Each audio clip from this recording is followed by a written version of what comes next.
Hunter tried to scare her timid best friend Becky, so she shook the ladder wildly at 2,000 feet in the air, but she didn't realize all that shaking loosened the screws that held the ladder in place.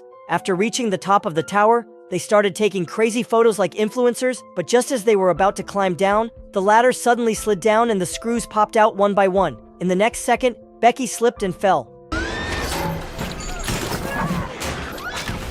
Luckily, the rope held strong. She dangled in the air, 2,000 feet off the ground, swinging back and forth like a broken swing. If she fell, her body would be gone for sure. Hunter held onto the rope as tight as she could, trying to pull Becky back up, but her foot suddenly slipped. The sudden jolt made Becky scream in terror. Fortunately, Hunter quickly regained her balance. Working together, one pulled while the other climbed. After some struggling, Becky finally made it back to the top safely. Before they could even calm down, they realized something worse had happened. They looked down and were horrified. The entire ladder had broken off and fallen to the ground. Now they were stuck on an abandoned TV tower, 2,000 feet in the air, with no ladder, no way down. Hunter pulled out her phone to call for help, but there was no signal up that high.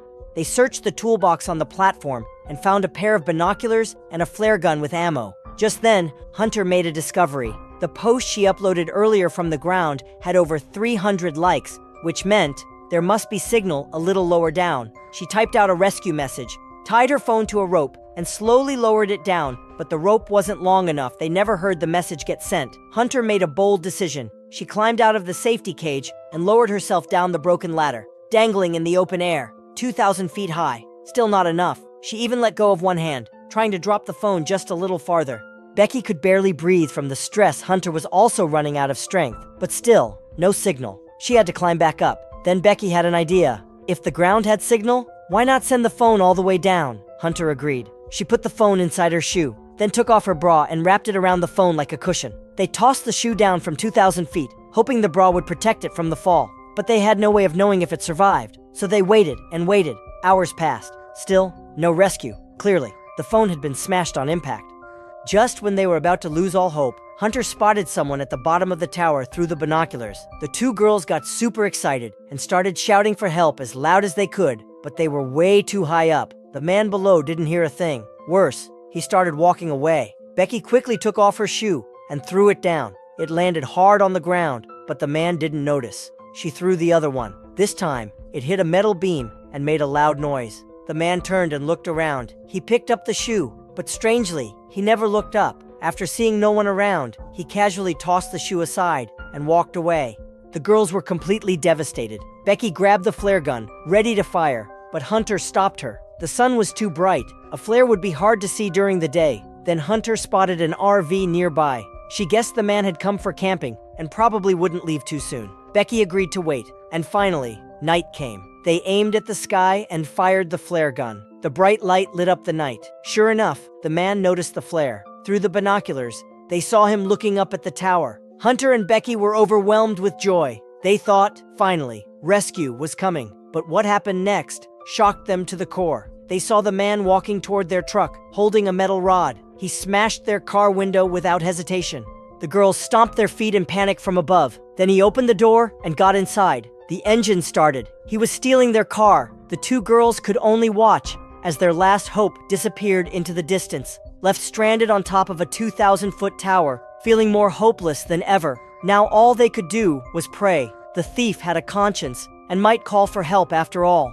They waited all the way until the next morning, but still, no rescue came. This couldn't go on. They hadn't had a drop of water in over a day. They had to save themselves, so Hunter decided to take a big risk. She tied off the safety rope and prepared to retrieve the backpack stuck on the metal dish below. Even though Becky begged her not to do it, Hunter refused to listen. She tied one end of the rope to a pole, then slowly lowered herself down the side of the tower, step by step, using the steel frame for balance. Suddenly, her hand slipped and she was left swinging in the air. Hanging by the rope, she struggled to regain control, then carefully kept climbing downward. But when she reached the end of the rope, the backpack was still way too far away. She tried leaning sideways, reaching for it with one hand, but it was no use. Above, Becky was terrified. She begged Hunter to come back up, but Hunter had a crazier idea. She unclipped her safety rope, now dangling with no protection. She held onto the rope with one hand and stretched the other hand toward the backpack. She swung back and forth in the air, still couldn't reach it, so she kicked off the tower wall, launching herself higher.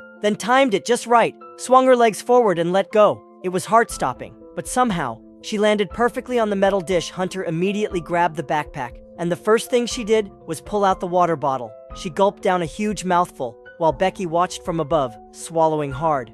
They had the backpack now, but how would Hunter get back up? She slowly stood up, steadying herself on the tower, trying to get as close to the rope as possible, then carefully reached out her right hand, but it was just out of reach. Then she had a bold idea. She stepped back, pulled out her selfie stick from the backpack, using it to hook the rope loop. She extended her arm, trying to hang the backpack on the rope loop, but it was too heavy. She tried again and again. Nothing worked. Just as she was about to give up, she finally managed to hook the bag onto the loop that gave her just enough length to grab it. Hunter crouched down, focused her eyes on the backpack, then jumped. She caught it mid-air. Becky gasped in shock from above, then quickly grabbed the rope and pulled with all her strength. Meanwhile, Hunter climbed fast, hand over hand, leg over leg. Soon, she was just below the top of the tower. Now she only needed to grab the last bit of ladder, and she'd be safe. But right at that moment, something went wrong. Hunter's arms gave out. She lost her grip and began to fall. It all happened so fast, Becky stood frozen in horror.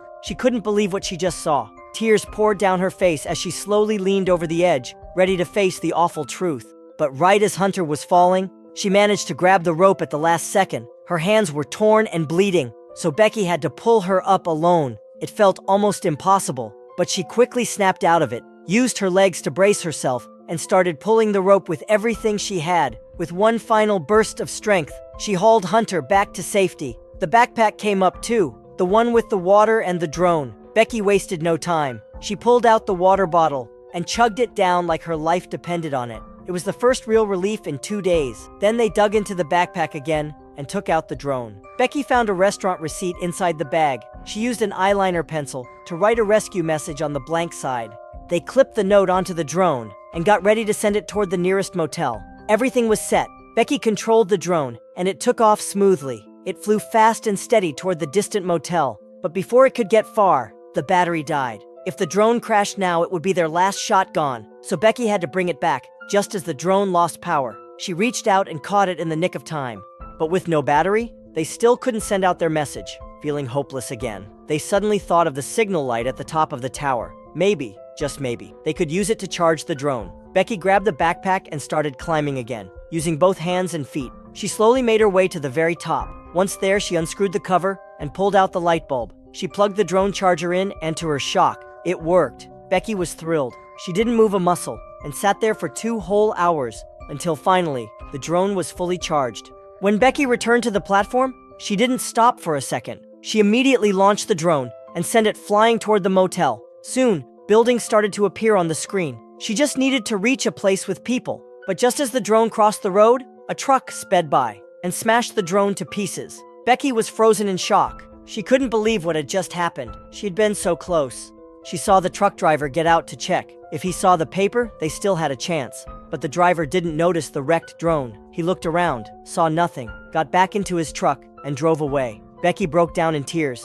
That was it. She had lost all hope, but things were about to get even worse. When she turned to look at Hunter, Hunter slowly turned her face toward her, revealing a bloody, rotting wound. Becky was overwhelmed with pain. Suddenly, the horrible truth hit her. Hunter had died when she fell onto the dish. She never survived that fall. Becky had been hallucinating the whole time. It was just the backpack she had pulled up, not Hunter. Since then, Becky had been completely alone on that tower, talking to a memory. She collapsed on the platform, completely unconscious under the burning sun. Suddenly, a hungry vulture flew down and pecked at her bloody thigh. But Becky quietly opened her eyes, locked her gaze on the bird, and grabbed it by the neck. The vulture struggled violently, but Becky, starving and furious, managed to wrestle it down. Then, she started eating it raw. She didn't care. She only had one thought left: survive, no matter what.